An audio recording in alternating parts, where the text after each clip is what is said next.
Hello everyone. इस video में मैं यूजी फर्स्ट सेमेस्टर के MIN इंग्लिश के प्रीवियस ईयर क्वेश्चंस को डिस्कस करूंगा। देखिए, ऑब्जेक्टिव क्वेश्चन जो भी इसमें आए थे वो ग्रामेटिकल पोर्शन से आए थे, तो आपको ग्रामर के हर एक चैप्टर के बारे में पता होना चाहिए। इस वीडियो में मैं आपको बताऊंगा कि शॉर्ट आंसर टाइप क्वेश्चन और लॉन्ग आंसर टाइप क्वेश्चन किस टाइप के आते हैं। तो फर्स्ट क्वेश्चन जो आया था वो वर्ड फॉर्मेशन के बारे में पूछा था। तो it is the linguistic process of creating new words. तो इसमें हम एक न्यू वर्ड्स को क्रिएट करते हैं और modifying existing ones to expand a language vocabulary, या फिर जो वर्ड ऑलरेडी एग्जिस्ट कर रहे हैं उसमें हम कुछ और ऐड करके एक नए वर्ड को क्रिएट कर देते हैं। जैसे एक वर्ड है प्ले। अब प्ले में अगर हम ER ऐड कर दें तो बन जाता है प्लेयर। प्ले का मतलब होता है खेल, खेलना। प्लेयर का मतलब हो गया खिलाड़ी। वैसे ही एक वर्ड है मूव। अब मूव में अगर हम ABLE ऐड करते हैं तो ये बन जाता है मूवेबल। अब वर्ड फॉर्मेशन के कई सारे प्रोसेस हैं, आपको उस सब के बारे में नहीं रटना है, बस कुछ जो बहुत ज़्यादा इंपॉर्टेंट है और काफ़ी ज़्यादा हाईलाइटेड है आप बस उसे जान लो। फर्स्ट प्रोसेस है एफिक्शन। इसका मतलब होता है कि हम किसी भी वर्ड्स में प्रीफिक्स या फिर सफिक्स को ऐड करते हैं। प्रीफिक्स मतलब ऐसे लेटर्स जो हम किसी वर्ड के आगे में ऐड करते हो। जैसे प्ले में RE ऐड करते हैं तो हो गया रिप्ले। हैप्पी, हैप्पी में अगर हम UN ऐड कर दिए तो हो गया अनहैप्पी। तो हैप्पी का मतलब होता है खुश होना, अनहैप्पी का मतलब हो गया इसका जस्ट ऑपोजिट। अन जो हम ऐड किए हैप्पी में तो ये हैप्पी के आगे ऐड किए हैं तो इसे कहेंगे प्रीफिक्स। वैसे ही सफिक्स ऐसे लेटर्स होते हैं जिन्हें हम किसी भी वर्ड के लास्ट में ऐड करते हो। जैसे हैप्पी से हैप्पीनेस बन गया। एक्ट, उसमें ION शन ऐड किए तो बन गया एक्शन। Second is compounding. इसका मतलब होता है किसी भी दो वर्ड्स को हम आपस में कंबाइन करके एक नए वर्ड्स का फॉर्मेशन करते हैं। जैसे बेड, रूम, इससे मिला के बन गया bedroom. Lunch plus breakfast. Breakfast मतलब समझिए जो मॉर्निंग में खाते हैं, लंच दोपहर का खाना। कई लोग ब्रेकफास्ट नहीं करते, ब्रेकफास्ट को स्किप कर देते हैं और लंच से जस्ट पहले ही एक मील जो लेते हैं उसे कहते हैं ब्रंच। Third is blending. इसका मतलब होता है किसी दो वर्ड्स को हम आपस में मर्ज कर देते हैं। जैसे स्मोक, स्मोक और फॉग को ऐड करने से। अब ऐसी कंडीशन हो जहाँ पे बहुत ज़्यादा धुंध हो, कुछ दिखाई न दे रहा हो और कुहासा हो। कन्वर्सन, इसका मतलब होता है किसी भी वर्ड के ग्रामेटिकल फंक्शन को हम चेंज कर देते हैं, उसके जो पार्ट्स ऑफ स्पीच है वो चेंज होता है।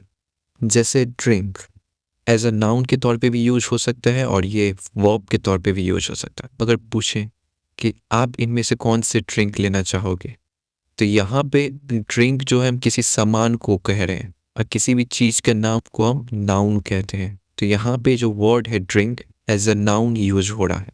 अब अगर हम कहें कि आई ड्रिंक वाटर, मतलब मैं पानी पी रहा हूँ, तो यहाँ पे ड्रिंक जो है वो किसी एक्शन को डिनोट कर रहा है। अब कोई भी ऐसा वर्ड जो किसी एक्शन को डिनोट करे तो उसको हम क्या कहते हैं? वर्ब। तो ड्रिंक जो है नाउन के तौर पे भी यूज हो सकता है और वर्ब के तौर पे भी यूज हो सकता है। वैसे ही वाटर का मतलब होता है पानी, मतलब ये एक नाउन है। अगर हम कहें प्लीज वाटर द प्लांट, मतलब हम किसी से इंसिस्ट कर रहे हैं पौधा में पानी डालो। यहाँ पे वाटर एक एक्शन को डिनोट कर रहा है, मतलब यहाँ पे वाटर जो है एज अ वर्ब यूज हो रहा है। क्लिपिंग, इसमें किसी भी वर्ड को जिसकी लेंथ बड़ी हो उसे हम शॉर्ट बना देते हैं। जैसे एडवर्टीजमेंट को हम ऐड कहते हैं। फिर है एक्रोनिम्स, कोई भी ऐसे वर्ड्स हैं जिनके हम फर्स्ट लेटर्स को लेके एक नया वर्ड बना दें। जैसे इंडियन स्पेस रिसर्च ऑर्गेनाइजेशन, इन सभी में से हम फर्स्ट लेटर को लेके एक नया वर्ड को बना देते हैं इसरो। इसमें और भी कई सारे वर्ड्स को हम एब्रीविएट कर देते हैं, आप वो भी लिख सकते हो।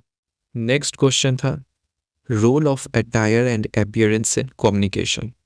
मतलब किसी से भी हम कम्युनिकेट करते हैं तो इसमें हमारा लुक और हमारा जो पहनावा है ये कैसे अफेक्ट करता है। It also plays significant role in communicating by influencing how others perceive us. तो हमारा जो अटायर है वो दूसरों को इन्फ्लुएंस करता है कि अगर हम डिसेंट वे में ड्रेस किए हुए हैं तो हमारा एक अलग ही इम्प्रेशन जाएगा सामने वाले को। And it convey message before we speak, establishing credibility, they signal professionalism and authority. Your dressing sense also indicates how professional you are. और इसका मतलब ये बिल्कुल भी नहीं होता कि आप कितना ज़्यादा ब्रांडेड कपड़ा पहने या फिर कितना महंगा कपड़ा पहने, वो नहीं। It is all about your dressing sense. Second is reflecting identity. Showcase personal, cultural और social identity. इससे आपकी पर्सनल चॉइस का भी पता चलता है, साथ ही आप किस कल्चरल बैकग्राउंड से हो ये भी रिफ्लेक्ट होता है आपके ड्रेस से। क्रिएटिंग फर्स्ट इम्प्रेशन, तो आप लोगों ने सुना ही होगा first impression is your last impression. तो फर्स्ट इम्प्रेशन जो आपका है वो आपके ड्रेस से ही बनता है, क्योंकि it is the first thing which people notice non verbal cues. तो कम्युनिकेशन वर्बल भी होती है और नॉन वर्बल भी होती है। नॉन वर्बल का मतलब ऐसे कम्युनिकेशन जिसमें कोई वर्ड्स का हम यूज ना कर रहे हो। Dressing sense talks a lot about your personality, so it is also a way of communication. Confidence, communication में ये सेल्फ एश्योरेंस को इन्हेंस करता है आपके ड्रेस। अगला क्वेश्चन था डिफाइन कम्युनिकेशन। तो ये एक प्रोसेस है जिसमें हम एक्सचेंज करते हैं इंफॉर्मेशन, आइडियाज, थॉट्स, फीलिंग्स और मैसेज को किसी भी इंडिविजुअल्स के बीच में या फिर ग्रुप ऑफ इंडिविजुअल के बीच में। कम्युनिकेशन क्यों जरूरी है? To building relationship, understanding and effective functioning, इन सब चीज़ों के लिए कम्युनिकेशन इंपॉर्टेंट है। अब इसमें हिंदी में भी दिया हुआ है, उस पार्ट को आप इग्नोर कर सकते हैं क्योंकि इसका आपको MIL इंग्लिश में कोई काम नहीं, लिखना तो इंग्लिश में ही है। कम्युनिकेशन के टाइप्स कितने होते हैं? तो वर्बल कम्युनिकेशन ऐसे कम्युनिकेशन होते हैं जिसमें हम बोलकर या फिर लिखकर अपने मैसेज दूसरे तक पहुंचाते हो, जिसमें वर्ड्स इन्वॉल्व हो। And next type is non verbal communication. इसमें जो हम अपना मैसेज कन्वे करते हैं without the use of spoken और रिटन वर्ड्स, बिना किसी वर्ड्स के, जैसे आपका बॉडी लैंग्वेज हो गया, फेशियल एक्सप्रेशन। नेक्स्ट क्वेश्चन में आपको नोटिस लिखने के लिए बोला गया था। You are Aman studying in UG semester first and you have lost your wallet in the campus. अब उसके लिए आपको नोटिस लिखने थे। किसी भी रीजन के लिए नोटिस कहा जाए लिखने, नोटिस का फॉर्मेट क्या होता है वो देखना जरूरी है।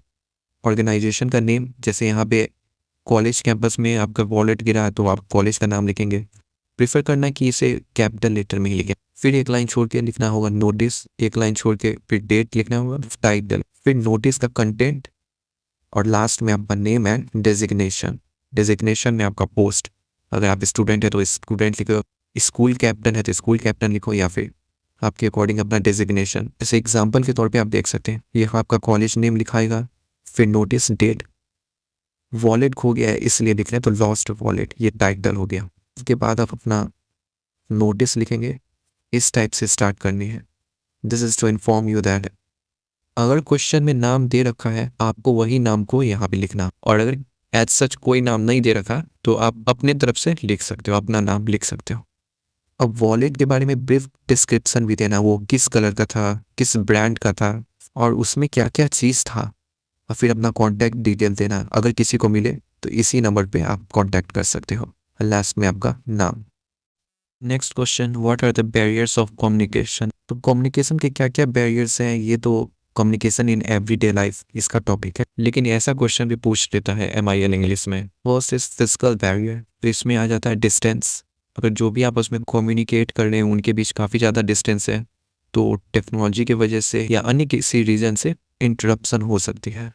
नॉइज़, काफ़ी ज़्यादा नॉइज़ है उसके वजह से भी कम्युनिकेशन को इफेक्ट करेगा। Poor infrastructure, faulty device like phone और माइक्रोफोन, आपके डिवाइस में कोई फॉल्ट हो तो भी कम्युनिकेशन में प्रॉब्लम होती है। सेमेंटिक बैरियर भी आप यहाँ पे लिख सकते हो, जो बेसिकली मैसेज को इनकोड डिकोड करने में प्रॉब्लम होती है। लैंग्वेज बैरियर, लैंग्वेज की वजह से बैरियर, अगर कोई दो लोग आपस में कम्युनिकेट कर रहे हैं, दोनों के लैंग्वेज काफ़ी डिफरेंट है एक दूसरे से, दोनों एक दूसरे के लैंग्वेज को नहीं जान रहे हैं तो इससे मिसअंडरस्टैंडिंग हो सकती है। जॉर्गन्स, मतलब कोई भी ऐसे टेक्निकल टर्म्स हम यूज कर लें जो हर कोई नहीं समझ सकता है। एम्बिगिटी, वेग अनक्लियर वर्ड्स और फ्रेजेस, हम कोई भी ऐसे वर्ड्स बोले जो काफ़ी अनक्लियर हो, ठीक से ना समझ आए। साइकोलॉजिकल बैरियर, साइकोलॉजिकल रीज़न की वजह से जो भी ऑब्स्ट्रक्शन होते हैं कम्युनिकेशन में वो हुआ साइकोलॉजिकल बैरियर। जैसे स्ट्रेस एंड एनजाइटी, आपका इमोशनल स्टेट कैसा है उसके वजह से भी कम्युनिकेशन इफेक्ट होता है। बायस और प्रेजुडिस, कई बार पर्सनल ओपिनियन की वजह से भी बात कुछ और होती है लेकिन हम उसे कुछ और तरीके से ही समझ लेते हैं। परसेप्शन डिफरेंस, अब सेम मैसेज को अलग अलग लोग डिफरेंट डिफरेंट वे में परसीव करें क्योंकि अब हर किसी की सोच एक जैसी तो नहीं होती है। पर्सनल बैरियर, मतलब हमारे पर्सनल रीज़न की वजह से जो बैरियर हो, जैसे लैक ऑफ लिसनिंग स्किल, अगर हम किसी के बात को ठीक से सुने ही ना तो फिर हम सही से रिप्लाई ना दे पाएंगे तो हमारा कम्युनिकेशन सही से नहीं हो पाया। Over confidence, assuming no need for clarification और फीडबैक, हम इतने ज़्यादा ओवर कॉन्फिडेंट है कि हमें ऐसा लगता है कि फीडबैक या क्लैरिफिकेशन की कोई ज़रूरत ही ना हो। और कम्युनिकेशन में फीडबैक काफ़ी इंपॉर्टेंट होता है, उसी से पता चलता है कि हमारी बातें किसी को अच्छी लगी हो या फिर कैसी लगी हो। अनविलिंगनेस, अगर हम किसी से बात करने में इंटरेस्टेड नहीं है तो ये सब हमारे पर्सनल रीजन है कम्युनिकेशन ना हो पाने के। ऑर्गेनाइजेशनल बैरियर, ऑर्गेनाइजेशन में किस टाइप के चैलेंजेस आते हैं कम्युनिकेशन में, जैसे हायरार्की, सपोज कोई एक ऑर्गेनाइजेशन या कोई कंपनी है, उसमें कई सारे लोग काम कर रहे हैं, सभी अलग अलग पोस्ट पे, कोई सबसे जूनियर पोस्ट पे, कोई सबसे ऊंचे पोस्ट पे है। ऐसे में भी एक दूसरे को मैसेज पहुंचाने में कई बार जो है मैसेज डिस्टॉर्ट हो जाता है। लैक ऑफ क्लैरिटी, अगर प्रॉपर वे में इंस्ट्रक्शन न दी जाए की वजह से भी कम्युनिकेशन में ऑब्स्ट्रक्शन प्रोड्यूस होता है। वर्क ओवरलोड, कई बार काम का इतना ज़्यादा प्रेशर होता है जिसकी वजह से हम खुल के बात नहीं कर सकते हैं। तो ये सब थे प्रीवियस ईयर्स के क्वेश्चंस। इसके अलावा ये भी आ सकता है जैसे आप किसी जॉब के लिए अप्लाई कर रहे हो तो रेज्यूमे कैसे लिखें, या फिर जॉब एप्लीकेशन, तो लेटर एप्लीकेशन ये तो आप अपने स्कूल टाइम से लिखते होंगे, तो इन सब के भी आप फॉर्मेट एक बार देख लेना। बाकी एग्ज़ाम के लिए ऑल द बेस्ट।